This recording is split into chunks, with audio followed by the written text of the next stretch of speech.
Welcome back to Switch2Linux. Well, the Linux Mint 19.1 beta is out, and so we are going to have a look at this.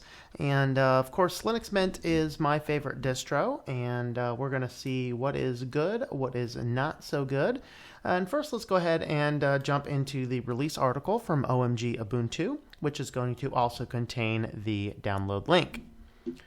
So, of course, they've done a few things that I don't like. I'll be candid up front. There are some things that are a little bit nicer when you first boot it up, and you'll see this as we actually load the distro up. But one of the things that you'll see is that the panel is quite a bit bigger, but they've also done away with effectively your task list. Everything else is set up much the same, but they wanted to duplicate Windows and Mac and GNOME. Why? I don't know. Because apparently they are losing their ever-loving mind as well. So this is still based on the Ubuntu 18.04 core, and for that reason, I am still advising caution when updating. There just seems to be something about that Ubuntu 18.04 core. As some people have noted, the 18.10 core seems to fix it, but the 18.10 is not LTS. And so for the next couple of years, we're probably going to get a lot of bad distros coming out. One of the things that I've observed is my analytics tracking script that is available on my website. It does not, it'll basically kill your internet on any Ubuntu 18.04 system as it is. You can replace all the 127.0.0.1s with 0.0.0.0. It will work in that case. It's a weird something having to do with the Ubuntu core. Of course, this is a LTS. It will be supported for 5 years, so 19.1 will be supported. Again, I'm a little leery about it because everything that I've seen based on the 18.04 code base is either really good or really bad, completely depending on your hardware. So if you are trying Linux Mint and it's not seeming to work, and you're trying some other distros it's not seeming to work, roll back and try Linux Mint 18, even Linux Mint 18.3, which is what I'm running here. Totally an awesome distro. So let's have a look at what is supposedly going to be our changes. The first is they're telling us that Nemo File Manager runs 3 times faster. It was already fast, so I can't imagine it running it that much faster, but we'll have a look. We'll see how quick the Nemo File Manager actually is for doing things. You'll see that they did change the desktop layout. One of the things they're talking about in this image here, where you can choose to go with the old layout. It's just not the standard default. And I'm guessing that the difference just is it's loading a different configuration file. One has the tasks applet and one of them does not. Effectively, it is an applet. So you can always install it yourself. You also have some updated to the X apps and then some other icons. It is completely based on like a material design now. Again, I'm not a fan of that, but theming has always been easy to change in Linux Mint, so not a big deal. So here is effectively the layout. Again, the thing that you'll notice when we boot it up is that your panel is quite a bit larger. My guess is if you're running this, if this happens to support touchscreen, it'll probably be a little bit easier. And everything else seems to be otherwise the same. It's just that we don't have our list of tasks going across the bottom for some silly reason. And that is exactly the functionality I have to make an efficient workflow, and most people do. So I'm not sure why they're doing that. If you want my opinion, Linux Mint team, go back, have this as an option to turn it on, but set the other one on by default. Because really the reality is, even with this layout, Windows, unless they've changed it for recently, Windows still does give you a task layout, and that's kind of the important part. Now you have the option to group everything or whatever else. We do have... let's see what else is here. Not seeing a whole lot more. So basically changes at a glance, just some visual improvements, higher contrast, Mint Y theme. The Mint Y Dark is now the default theme. That's really about it. We do have the Cinnamon Desktop 4.0. I'll be curious to know how well that's working because the Cinnamon, to me, I think that Cinnamon kind of peaked in 17. I really didn't like the improvements, quote-unquote improvements to Cinnamon in 18. I thought it introduced some instability. So it'll be interesting to see what Cinnamon Desktop 4.0 looks like. I want to get a chance to test it and play with it a little bit more before I determine that. We do have an older Linux kernel. That's not too unpredictable for Linux Mint. Generally has had an older Linux kernel. I still, in fact, run much older ones than this. And frankly, unless you need to update the Linux kernel, it might, I generally don't recommend that. So I just find one that works best for your hardware configuration. It boils down to if you have a lot newer hardware, use a newer Linux kernel. Older hardware and older Linux kernels going to get you everything that you need. Just to make sure that we don't get any crazy regressions. So that's kind of your summary of it. Available right now is the Cinnamon is the only one available right now. The other one's anticipated to be out very shortly. So let's go ahead and boot this guy up and see what it looks like. So onto our login screen. Nothing really has changed here. We have the default and software rendering. Of course, we are going to enter software rendering as we log in here because we are running this on a virtual box without the separate guest editions installed. I could do away with that by installing the guest editions, but we're not going to bother. All right, so I have installed this. I have not done anything with it. So on quick observation here, if we boot something up, you'll see that you do not get your task list down here. That's kind of your major difference that for me, I really have to have that task list showing up. That's why I use Linux Mint. It just introduces the same thing. This, I think, is a bug. It keeps on failing to access the network, and then it goes away. I've not actually noticed it impacting the network. So when we first log in here, we have here's our first steps. We can set up our system snapshots, our driver manager, our update manager, and of course the new one is the desktop layout. So of course I'm going to go with, let's see, so there's modern, there's that, and then let's see. Looks like I think we have a freeze. Oh, there it goes. Okay. It's just taking a little bit. So, okay, so when you change that back, then it actually makes our panel a little bit smaller. And so, let's see. So it actually seems to be a change in the theme. So let's go ahead and play with that. Let's see if that's something that's specifically a theme. Here's your system settings, software manager, and firewall. Again, it looks like that's a theme that's doing that. So let's go ahead and have a look. So basically, I'm now running Linux Mint theme, which is good. If I change this back to this, it looks like no, that's Mint wide dark.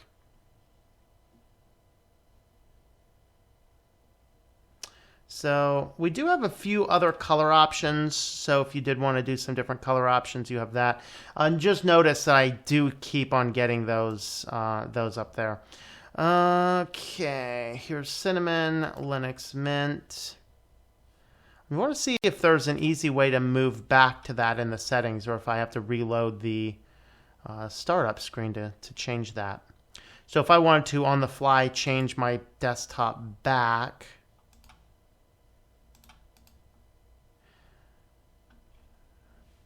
I'm guessing we will have to load up the welcome screen again. So let's go ahead and do that. So that might be something that you guys, if you're watching this video, you might think about putting a setting in there somewhere.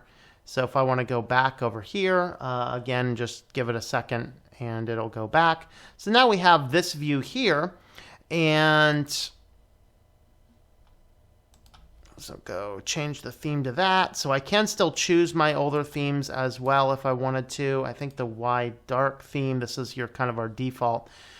So that's actually interesting. I think it would make sense to put the desktop layout over there. Again, I think really the difference is just the presence or the absence of a panel. I don't like it. I think that it gets moving us into that direction of desktops that, I don't know. You guys let me know. What I'm going to do here, I want to add applets to the panel because I think that's done with an applet. And if it is, it would be a tasks panel.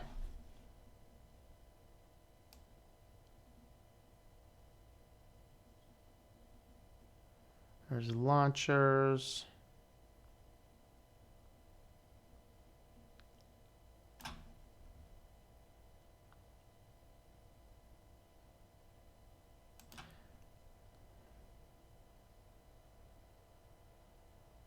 Yeah, I don't know.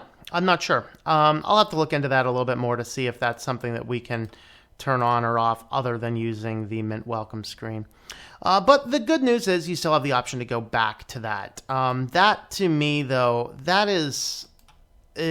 don't do that by default. I would say make it an option, but don't do that by default. Let's say no, we're not going to do that. Show icons on buttons, so everything else there is remaining the same. All right, so they said that the Cinnamon was a lot, or Nemo was a lot faster. My apologies. So let's see. So if I wanted to go ahead and let's go ahead and load up a couple instances here. There's music. There's an empty document. Let's go ahead and just drop that to the desktop. So, I mean, it seems to work pretty well. I'm not noticing anything out of the box there. Note the theming. I changed the theming by moving that, so this isn't the default theme. Looks like our, let's see, customize. Okay, so this is a new menu here. This is something that is new. You used to be able to do all these customizations directly from the menu. So we can auto-arrange on or off. We can do them vertical or horizontal. We can sort by name, size, date. And there's reverse sort. And here's an option here to go into desktop settings so we can turn on or turn off different things. I find on Linux, turning off the computer is probably generally a good thing to do. I use the network, home, trash, and mounted drives extensively. So I love putting those on there. Show icons for missing monitors. Okay, that's interesting. Okay, so I can choose where those appear, either no desktop icons, on primary monitor, non-primary, or on all monitors. So that's a good option. So this is actually a new setting where we can make the adjustments to our system. So that seems to be working just fine. One of the things I observed, and it's kind of a hit and miss type thing recently on Cinnamon, is if I'm moving a big file over, oftentimes what you'll see is that you'll get your title be a little offset, and then you can't actually click on the icon. Little bug. I'm not sure if that's still going to be in here or not, but that's certainly something that we'll see. All right, looking at the software, of course, it is Linux Mint. On the installation, it does give you the option to encrypt the entire disk. And in my case, I did not choose to encrypt the entire disk, but it did give me the option to go ahead and encrypt just the home folder as well. So those are new options. Pulling up the Update Manager, of course, we'll go ahead and click OK. It's probably going to give us a notice up here to set up system snapshots. This is with that time shift, and I don't generally bother with that. All right, so here I can run my Mint Update Manager.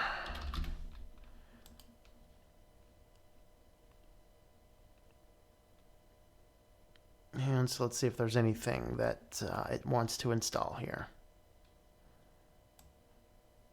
Okay, so it actually does look like we are getting some updates there. Let's just go ahead and we'll go ahead and install these guys. Actually, we're going to cancel. Let's not install updates.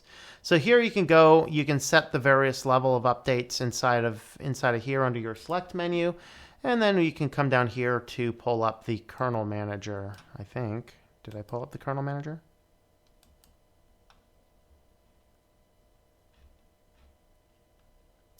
I do remember something about the kernel manager. Maybe it's still in the menu here, and it should not be. Let's go over here. Okay, I think that menu was giving us showing kernel updates or not. This is the one to adjust the kernels. So this, if you want to add more kernels, you can go ahead and do that. So here we have 415. I'm sure you can probably add newer kernels if you wanted to. I'd have to grab the instructions for that. That's just not something that I do on a regular basis. So there is that. Now let's have a look at our software. Of course, inside of Linux Mint, we always get the variety of system tools. USB writers are things I use quite extensively. Disks, Character Map is a underappreciated application. I use that thing a lot for doing documents and things. We do have GIMP. We have an older version of GIMP. I am not quite sure why we're still rocking GIMP 2.8. I have no earthly idea why. We can actually update that either by adding repos or using a Flatpak for GIMP. I think I use a Flatpak on one of my computers. Okay, we have Thunderbird, our Firefox version. Let's see, it's definitely a newer version, but let's see which one it is. So 63, so it's not absolutely the newest. You'll notice that every time I'm pulling up something that accesses the internet, I'm getting this disconnected, reconnected notification. It is still telling me we are connected to the network, so I'm thinking that might just be a bug in notifications or something like that. As far as our Office, we do have the at least LibreOffice 6. And we are running 6.0.6.2. I thought we were up to 6.1 by now. I'm not completely sure. And if this is like usual, then we should actually have our spelling checker and our synonym checker on here as well, which we do. Theming looks nice. Definitely a good thing. Stop annoying me. Stop annoying me. Go away. All right, don't save that. And let's see, what else do we have? With Rhythmbox, VLC, there's onboard, a variety of different things. We have Synaptic, Software Sources, Software Manager. Here's our preferences. Let's go ahead and have a look at our Software Manager. This is something that Linux Mint has greatly increased here. So this one here, we have the Flatpak option. Now, I'm not a huge advocate of Flatpak snaps or things like that, but I do like the option that if I were to go to install something, then I can get a chance to see, is it the Flatpak version or the old version? It looks like we are still running the old version of Kdenlive on this, which is so totally weird. And I think it's a little sad because it should be updated in all the repos. And I have found a lot of errors attempting to use the version in the Flatpaks. I have actually not had any real success with this one. I find it doesn't save files right, problematic. You can actually get a repo. What I do to make sure I always have the latest Kdenlive, I do not use one from the Flatpak. What I do is you can still get the repo to install this. You just add it to your software sources, and then I install it regularly. So I generally don't use the Flatpaks. I have no idea why they're still packaging an old, and the version of Kdenlive that is packaged in this is actually broken. If you're trying to use Kdenlive directly out of the Linux Mint repository, it does not work. Lots of issues with it. Let's see if I can do GIMP. All right, so GIMP is installed. Let's see if there is a Flatpak GIMP as well.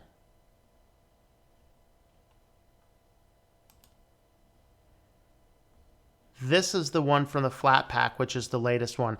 Now, this Flatpak here, I have not actually had any issues with. So, like Kdenlive, I have, and I've had issues with it on a few different systems, and other people have said that as well. The version of GIMP in Flatpaks, 210 GIMP, I've not had any issues. So if you are needing the latest GIMP, go ahead and install this one from the Flatpak. It's probably easier than tracking down the repos. So that's certainly one that I would use for that. Let's go ahead and let that keep doing its thing and see if there's anything else in here. Probably not much else. I guess some of the things they had talked about is our X apps have changed. So that's going to be things like our image viewers, our music players, things like that. Probably we won't notice those on first glance. We'd actually have to compare them side by side to really see the differences, I'm sure. Yeah, I don't know.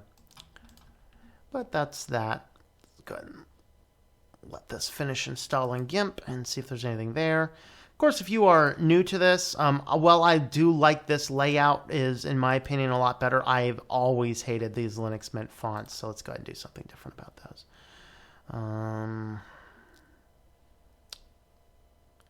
Oh, the humanity. No.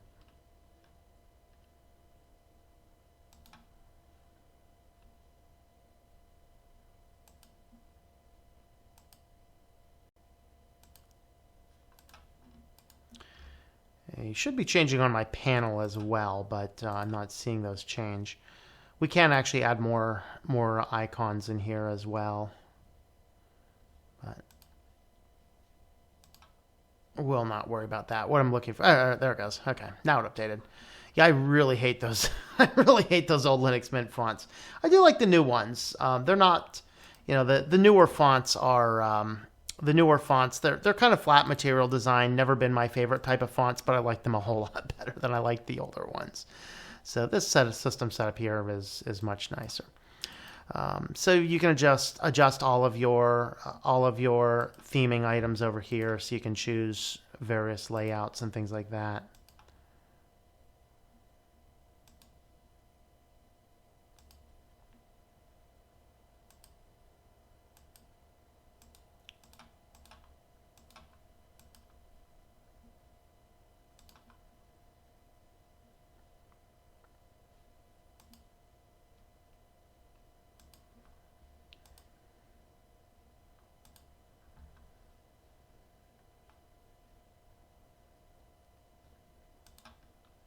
That's what I was looking for. I like this theming here. Except there seems to be a bug with this. The Mint Wide Darker theme, it should be giving us more of the circles up in the top. I think that seems to be a bug in the system there. So, all right, that's certainly nothing to be right home about.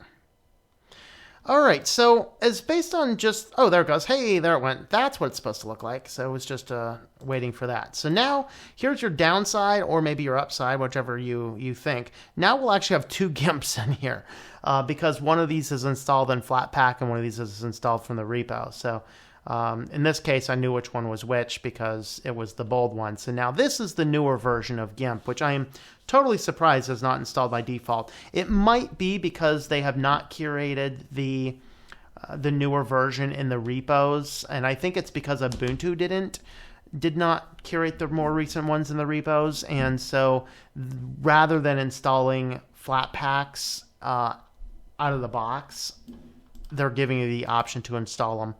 So, of course, if you wanted to do that and keep both of those on, how do you handle the fact that now if you look at your graphics, you have two of these? Well, you can actually configure your menu. Right-click on your menu, and you go over and configure it, open the menu editor, and then find our graphics. And then we just have to track down which one's which. So let me go with properties on this one. So this is running the Flatpak version. So let's just go ahead and change this to GIMP 210, and let's go ahead and edit this one.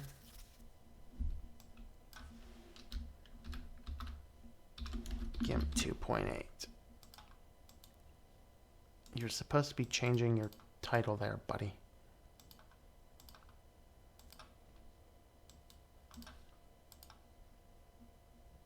Oh, it should be changing the title. All right. Let's try that again.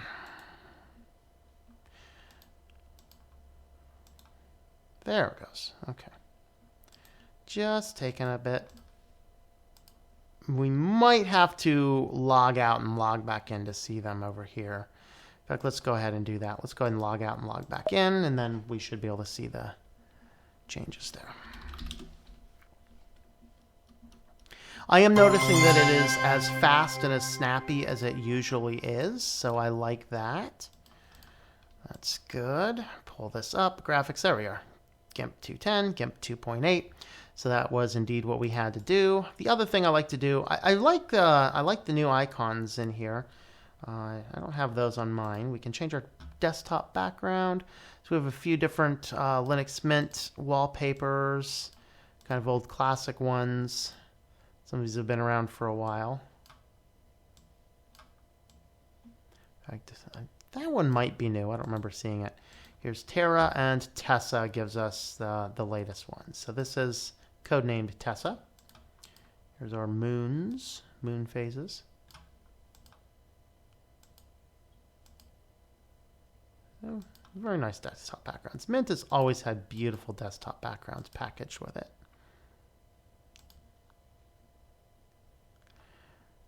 All right. So, overall, as far as this beta run is going, well, I guess the first major thing is that annoying constantly connecting, disconnecting. I'm not sure if it's actually connecting or disconnecting or if that's some crazy notification guy. I do not like this new default desktop layout, but at least they did make it very easy to change it back. I'd have to play with it to see if the bugs that I've observed with Cinnamon are not out of there or not. But I did really like this, the new customize option. This is actually a lot easier to work with than what we had in the past. So not sure what's up with these dots over there, but oh, okay, spacing. Ha ha ha! I like it. Very nice. Cool. So you can slide these guys around to adjust your spacing of your icons. That's nice. Then icon sizes. We don't have like as fluid, but we do have the ability to change our icon sizes. So if you need them large, if you need them small, if you need them normal, you have that ability there as well. So overall, pretty nice. I don't know. Maybe I'll try and run this on my media PC soon and see how well this works compared to the other versions of Linux Mint. Again, if you have a lot newer hardware, definitely worth running this one. If you're running older hardware, I'd probably still stick with Linux Mint 18. I just find that it seems to be a little bit more stable. But overall, nice application. We do have not a lot of really real surprises here. Just some changes in the UIs, some changes in Nemo Cinnamon version as well as a different version. So it's kind of interesting to see how this will be stability wise moving forward. So I'm not going to be upgrading to this anytime soon just because I'm keeping things where they are, but I might throw this on my media PC, which is used to changing distros every now and again. So hopefully you enjoyed this brief little walkthrough of Linux Mint 19.1 beta, codenamed Tessa. Let me know your thoughts and comments and reactions in the description down below. I hope you've enjoyed this video from Switched2Linux. If you'd like to help support the channel, check out the links at the top. There is another video over here. You can check out our Patreon page down here. And you can check out shop.switchedtolinux.com for information on a t-shirt like this or some other designs. Thanks for watching and I hope that you enjoy switching to Linux.